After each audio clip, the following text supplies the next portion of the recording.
This is the Main Street Preps High School Football Wrap-Up Show, brought to you by the Tennessee Highway Safety Office. Fans, don't let fans drive drunk. Welcome into another edition of the Main Street Preps High School Football Wrap-Up Show. I'm Chris Yao, and we are presented each week by the Tennessee Highway Safety Office, where they remind you that fans don't let fans drive drunk. A lot of great football played this past weekend. We're going to tell you what happened as we make our way around the Main Street Preps coverage area with several of our writers. So without further ado, let's get right into it. We'll start in Robertson County with David Wilson. Hey everybody, this is David Wilson, sports reporter for the Robertson County Connection, here to give you a quick recap of all the Week 6 games across the Robertson County area this week. Region play was abound and galore across the area this week, with many matchups with heavy playoff implications across the mid-state. We'll start off in Region 5-4A, where White House picked up their 8th straight win over Greenbrier this past Thursday night. Got moved up due to the rain from Helene that impacted the mid-state this week. White House with a 31-7 victory over Greenbrier. White House scored 31 unanswered points in that matchup after falling behind 7-0 in the first quarter. Luke Meyer, the new Greenbrier quarterback, threw a 17-yard touchdown pass to Cameron Grizzard, but it was all White House after that moment. Easton Biggs had 2 touchdown passes, one to Kenny Holt and one to Reed Aguilar. Running back Michael Albin had a rushing touchdown, as I mentioned. And then Kenny Holt had that reception from Biggs. He also ran in a touchdown and had an interception as well. White House is now 4-2 on the year, looking to grab a playoff spot in Region 5-4A. Greenbrier falls to 0-6 and is still searching for their first win. Moving up a classification to Region 7-5A, Springfield picked up their first region win of the year and moved back to 500 at 3-3 overall this on the year with a 27-13 win over Portland. Keenan Chapman Jr., the senior running back for the Yellow Jackets, had 3 rushing touchdowns in that matchup. The Yellow Jackets forced 2 takeaways and scored on both of those drives. One of them was paid off right away with defensive lineman Lamarius Dallin returning a fumble 64 yards for a touchdown for the Yellow Jackets. Moving on, White House Heritage defeated Sycamore 48-20, and there was some history made in that game as senior wide receiver Eric Lopez set the program mark for career receiving touchdowns in White House Heritage history. He now has 20 career receiving touchdowns for White House Heritage. He had 5 receptions for 125 yards and 2 scores in that matchup, and sophomore quarterback Xavier Murray stayed hot for the White House Heritage offense led by his father, head coach Scott Murray. Xavier Murray was 20 of 26 passing for 257 yards and 5 touchdowns in the win over the War Eagles on Thursday night. Moving on, East Robertson remained undefeated and moved 6-0 on the year. They're the number 1 team according to Tennessee Sports Writers Association in Class 2A. They defeated Smith County by a final score of 27-8. Sophomore quarterback Kason Young had 10 carries on Friday night for 141 yards and a touchdown. A 4-star prospect and defensive lineman Zach Grove saw some time in the Wildcat on Friday night. He had a rushing touchdown, and then Cade Brooks had a 61-yard interception return for the touchdown for the Indians as they remain perfect and continue their quest for a perfect season. Moving on, Joe Burns picked up their 2nd win of the year on Saturday in a 14-6 win over Cheatham County Central. The Red Devils have now eclipsed their win total from 1 year ago under second-year head coach Justin Robinson. Luke Miller returned to the quarterback position from his concussion after missing 2 weeks and had the game-winning touchdown rush in the third quarter. Amari Cotton, the senior running back, also had a touchdown run in the first quarter as well as they dropped Cheatham County to 0-6. So the Cubs still looking for their first win and the Red Devils picking up their 2nd win of the year. And then finally on Saturday night, South Pittsburgh defeated Robertson County Innovation Academy 63-8.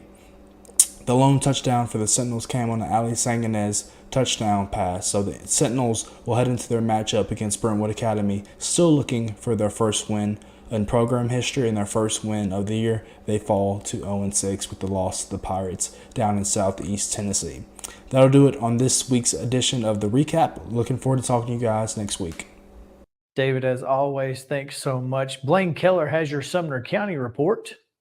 Beach football put together its most dominant performance not only of the season, but in the Battle for Drakes Creek rivalry history with a 49-6 win Saturday. I'm Sumner County sports editor Blaine Kellar, hoping that you stayed dry over the past 3 days of high school football. Here are some scores and more from the area. As I mentioned, a 49-6 win for the Beach Buccaneers that moved them to 5-1 and 2-0 in Region 7 5A. Beach scored on its first 7 drives Saturday afternoon after the game was moved from Friday to Saturday due to weather in the area. The Buccaneers knocked off one-loss Hendersonville and put themselves in the driver's seat in the region standings going into their bye week. Here are some scores from across Sumner County. JP2 ran away from Davidson Academy in the fourth quarter, scoring 20 unanswered points. The Knights fell behind 13-0 and 16-6 at the end of 3 quarters, but won 26-13 after a pair of Bo Bailey touchdowns late. The Knights have won 3 straight Division II AA Middle Region games, all of which by 10 points or fewer. So a big game coming up for JP2 going against Battleground Academy. The Knights currently sit second in the D2 AA Middle standings. Other scores. On Thursday, White House rattled off 31 unanswered points against Greenbrier for a 31-7 win against the Bobcats. Also on Thursday, Springfield winning 27-13 against Portland. On Friday, Station Camp nearly came all the way back to win against Pearl Cone. A failed 2-point conversion gave the Firebirds a 28-27 win. As I mentioned, JP2 picking up its big win against Davidson Academy in Middle Region play. Green Hill won 26-13 against Gallatin. And Westmoreland winning 36-0 against Liberty Creek.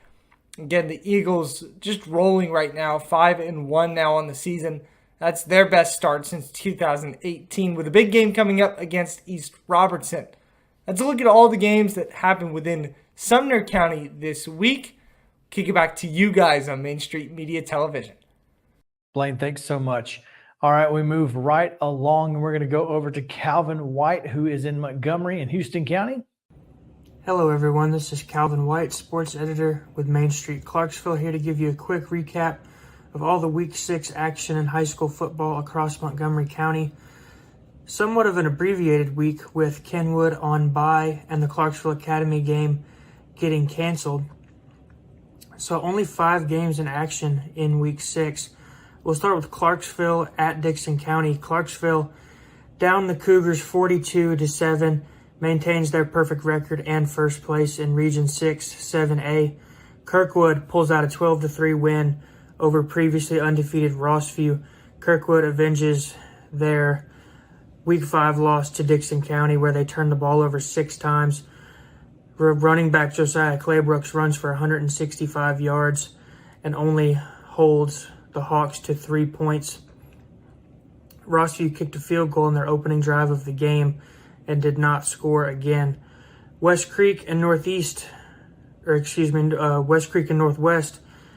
they got moved to Saturday. The Coyotes pulled out a 14-0 over Northwest. Henry County downs Northeast 52-0. The Eagles stay winless on the season. And Montgomery Central and first-year head coach Wyatt Page Montgomery Central gets their first win as a program in over 2 years, and Page gets his first win as a head coach. They beat Whites Creek 8-0, the only score of that game coming in a 102-yard interception return for a touchdown by Indians defensive back Canyon Connor. Like I said before, the Clarksville Academy game versus Collinwood was canceled because of the weather. That game will not be rescheduled, and Kenwood was on their bye week this past week. I'm Calvin White, sports editor with Main Street Clarksville. I'll talk to you again soon.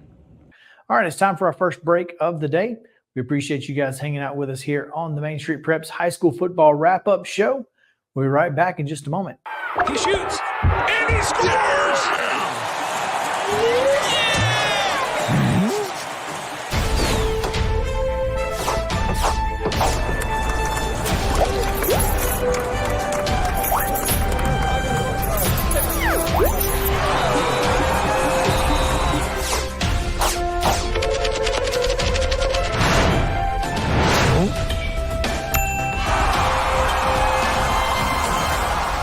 At Delta Dental of Tennessee, we know our success begins and ends with providing superior quality service, and that includes serving those who need it most.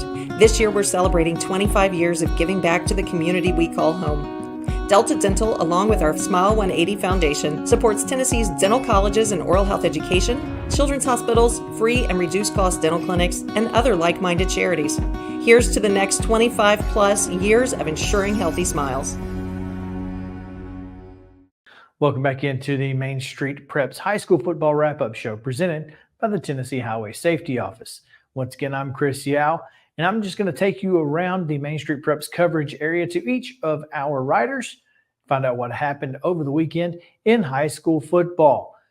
All right, moving on down south, we'll go to Maury County where Maurice Patton is standing by.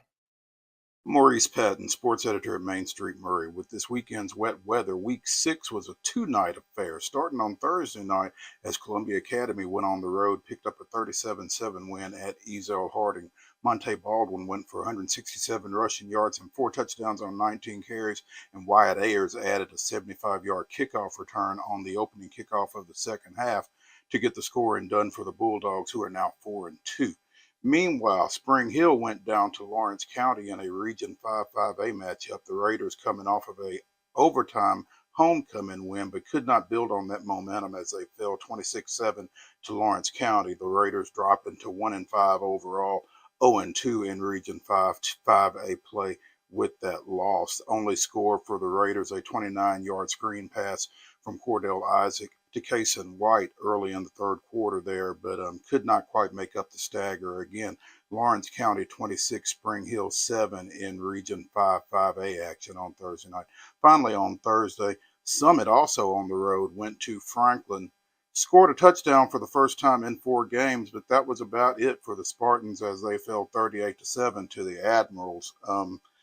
Mason McElhaney, who did not play the week before for Summit, scored on a 10-yard run in the second quarter to get them on the board, but that was about it for the Spartans, again falling to 1-5 overall and 0-2 in Region 6-6A action with that loss.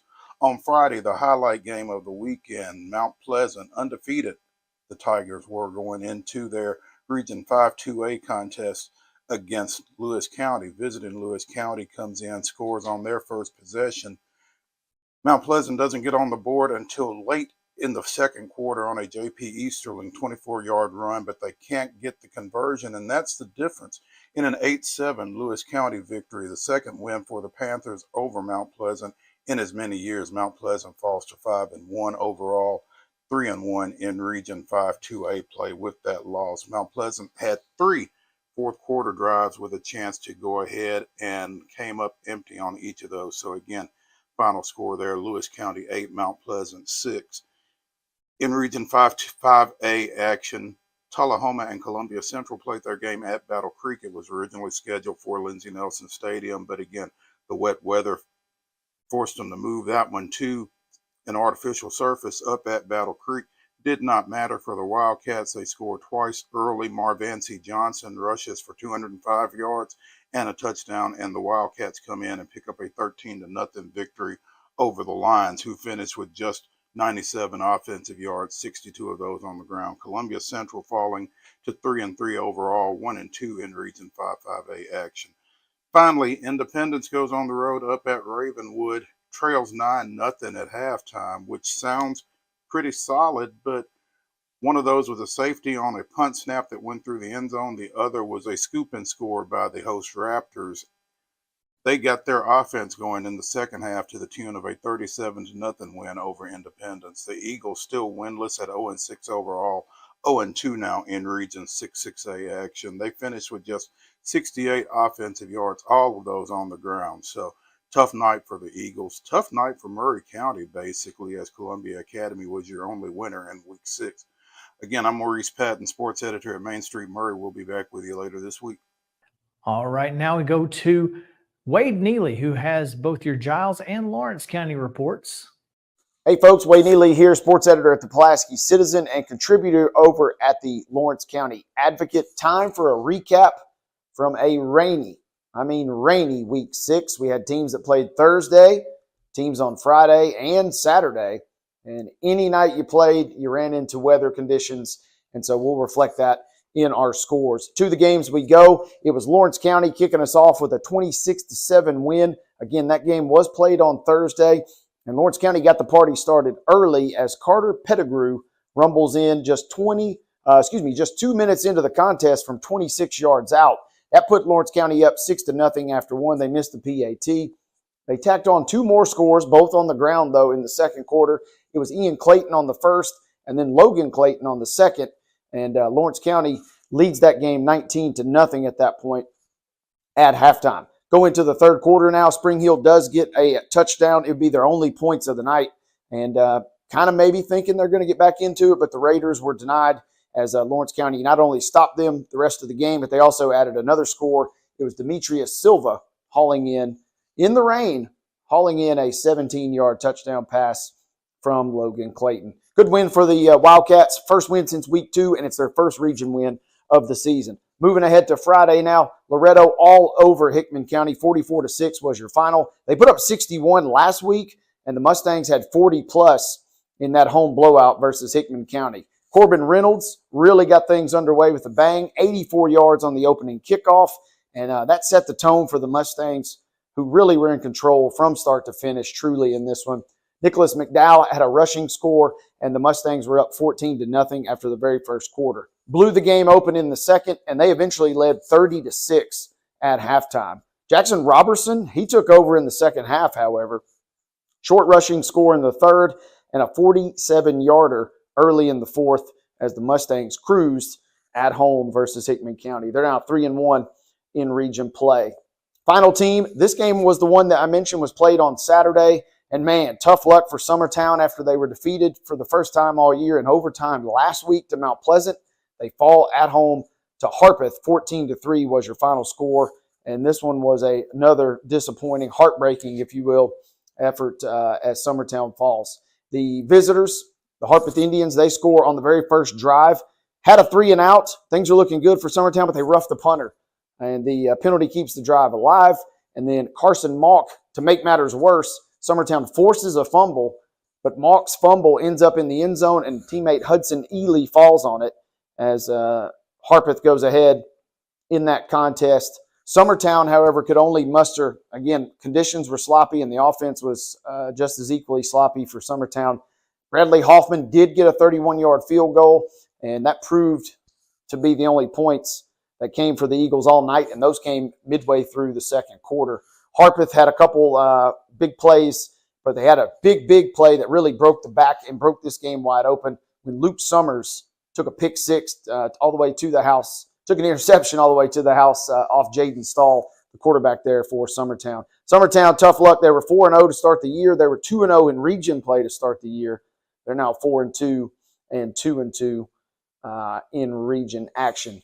Speaking of tough losses with limited offense, this is one I was on hand for Friday night. Giles County could get nothing going. They had under 100 yards of total offense, second shutout this season after they were blanked by Page in week 1. Again, they fall 22-0 to Lincoln County in the Elk River rivalry. Giles County, opening drive for 3-and-out for GCHS. Lincoln County's first drive, kind of similar script to the Summertown Eagles. Had Lincoln County backed up, and 3rd and long, they strike for pay dirt as a 41-yard pitch and catch from quarterback Maddox Franklin to running back. Yeah, think about that. To running back Brett Dobbs. That really was all that they needed. Lincoln County ends up winning it again 22-0.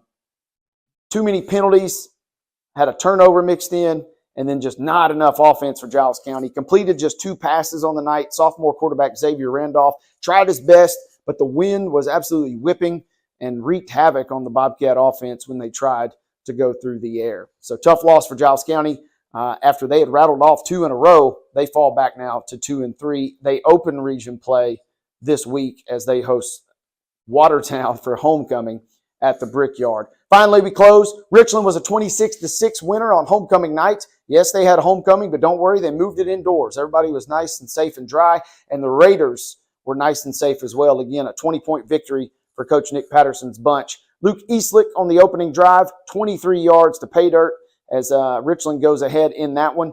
Very first drive defensively, it's Cam Drake batting a pass away on a crucial fourth down as the Hornets had kind of moved into position, threatening to score, but Cam Drake knocks it away, and Richland now takes back over. Nash Petty with a huge run. Jake Sands following suit as Sands goes in on the sweep. Petty's run was about 40 yards, and then again a 17-yard jet sweep from Sands. Richland leads 14-0 at halftime at that point.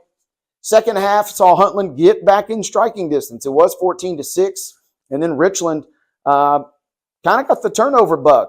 The 6 points for Huntland came via a muffed punt, gave them a short field, and then Richland fumbled. But this time they were saved. They were bailed out as Jaden Pryor, the standout DB for Richland. He's been doing this for 4 years, folks, and he had another trademark interception in that one, which set up Richland as Luke Eastlick added another score. 20-6 after 3. Richland adds its final points of the ball game on a short run from Nash Petty. Richland lost its opener in week 1 to Lincoln County, a 5A school. They've rattled off 5 wins in a row. They're unbeaten in Region 5A at 3-0, and the Raiders are absolutely flying. That is a recap of what happened in week 6. Crazy to think about, but we are over halfway now into the high school football season, and a lot of good games still to come. So that's a recap of what we had on tap last week. Wade Neely saying so long here for Main Street Media. Thanks, Wade. All right, one more break. We've got a couple more reports to get to on the other side of this, so stick around here on the Main Street Preps High School Football Wrap-Up Show. Again, presented by the Tennessee Highway Safety Office. Fans, don't let fans drive drunk. At Delta Dental of Tennessee, we know our success begins and ends with providing superior quality service, and that includes serving those who need it most. This year, we're celebrating 25 years of giving back to the community we call home. Delta Dental, along with our Smile 180 Foundation, supports Tennessee's dental colleges and oral health education, children's hospitals, free and reduced cost dental clinics, and other like-minded charities. Here's to the next 25 plus years of ensuring healthy smiles. He shoots, and he scores!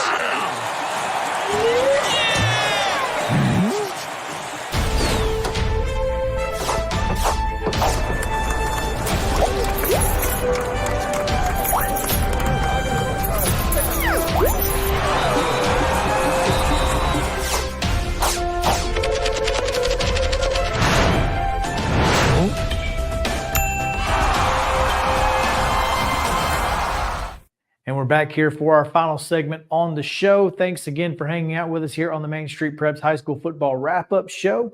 Again, I'm Chris Yao, and thanks to the Tennessee Highway Safety Office for allowing us to bring this to you each and every week on Main Street Media Television. Don't forget to download our app, MSM TV, Main Street Media TV, on your Apple, iPhone, Android, Google, whatever device, Amazon Fire Stick, wherever you get your streaming devices.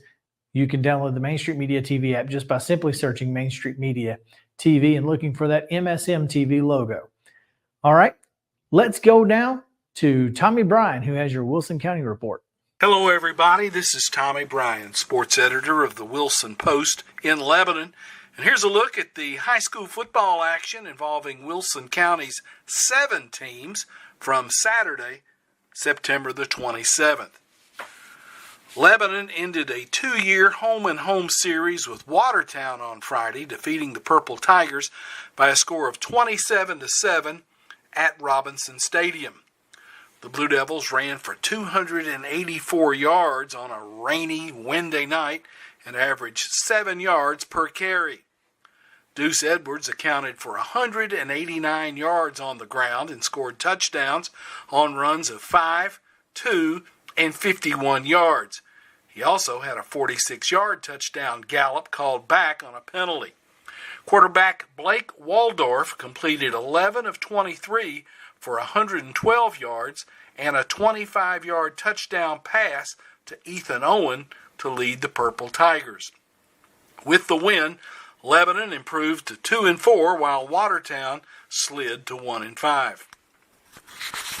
Following an off week due to a forfeit from Nashville Republic Charter, Friendship Christian School handed Middle Tennessee Christian a 35-7 loss at windswept, rainy Pirtle Field on Friday. Senior Carlando Barton ran for 160 yards and 3 touchdowns, while Hayden Holloman was in on 14 tackles, including 3 quarterback sacks. Quarterback Briggs Boyd had one of the few highlights for Middle Tennessee Christian, a 76-yard touchdown run in the opening seconds of the fourth quarter. Friendship moved to 4-1 with the win, while the Cougars slipped to 2-4. Green Hill Junior quarterback Cannon Burrows ran for 153 yards and a touchdown to lead the Hawks to a 26-13 win over Region 4 6A rival Gallatin at Calvin Short Field. Will Butler, Jason Grant intercepted passes, and sophomore Zach Cartwright added 101 yards rushing and a touchdown as the Hawks remained undefeated at 6-0 and moved to 3-0 in the region. Gallatin slumped to 2-4 with the loss.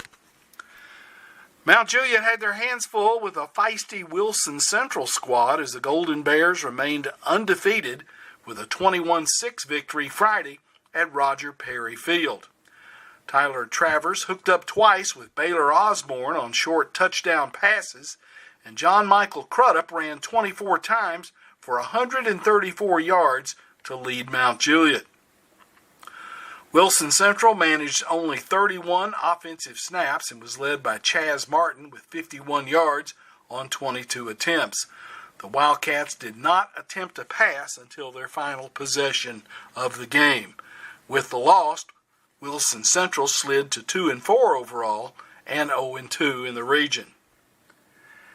And finally, Donaldson Christian Academy scored 30 points in the opening 12 minutes of play on the way to a 44-0 win over Mount Juliet Christian Academy at Ken Redmond Stadium. Sophomore tailback King Gardner led the Wildcats with 109 yards rushing on only 6 carries and scored 3 touchdowns. Losers in 3 of their last 4 contests, Mount Juliet Christian slipped to 3-3, 0-2 in the Middle Region, while DCA improved to 5-1 on the season. That's a look at the Week 6 action involving Wilson County football teams.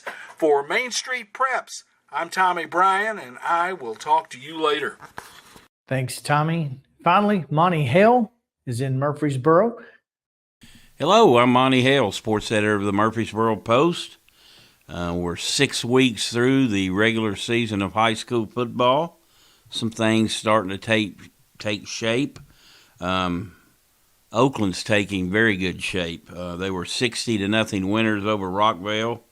Dwayne Morris, who was a Mr. Football finalist, got his first start.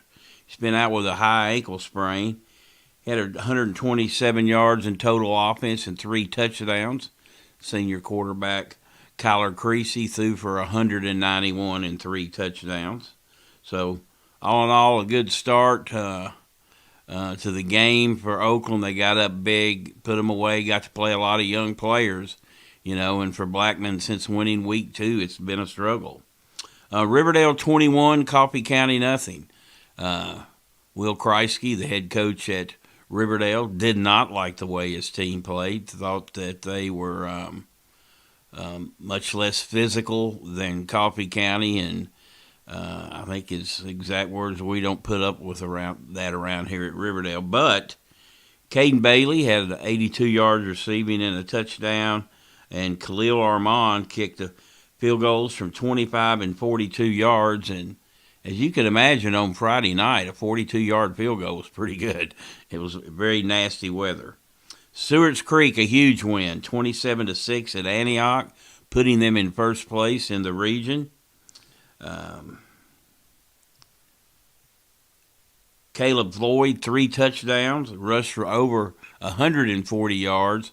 So basically, if Creek takes care of its business with the lower level teams, them and Smyrna would likely play for the regular season championship. And with that comes a couple playoff games. Smyrna 23, McGavick nothing. Bulldogs starting to find their groove somewhat. Ryan Carver, 130 yards and a touchdown. And Aiden Augustine, 2 touchdowns and rushed for 63 yards. J.D. Barksdale, if I can spit that out, 8 tackles, a sack, and a forced fumble. Wayne County 14, Eagleville 7, a tough home loss for the Eagles. Marshall Spann led the Eagles defensively, though, with 11 tackles. And Caleb Seitzer ran for 129 yards and 1 score. Cane Ridge 12, Laverne nothing. It has been a struggle for Laverne all year offensively. Defensively, they've hung right in there, but they've been shut out 3 games in a row. Friendship Christian 35, MTCS 7. These 2 teams played in the state title game last year, but it was all Friendship on Friday night. Briggs Boyd scored the only touchdown for the Cougars on a 76-yard run.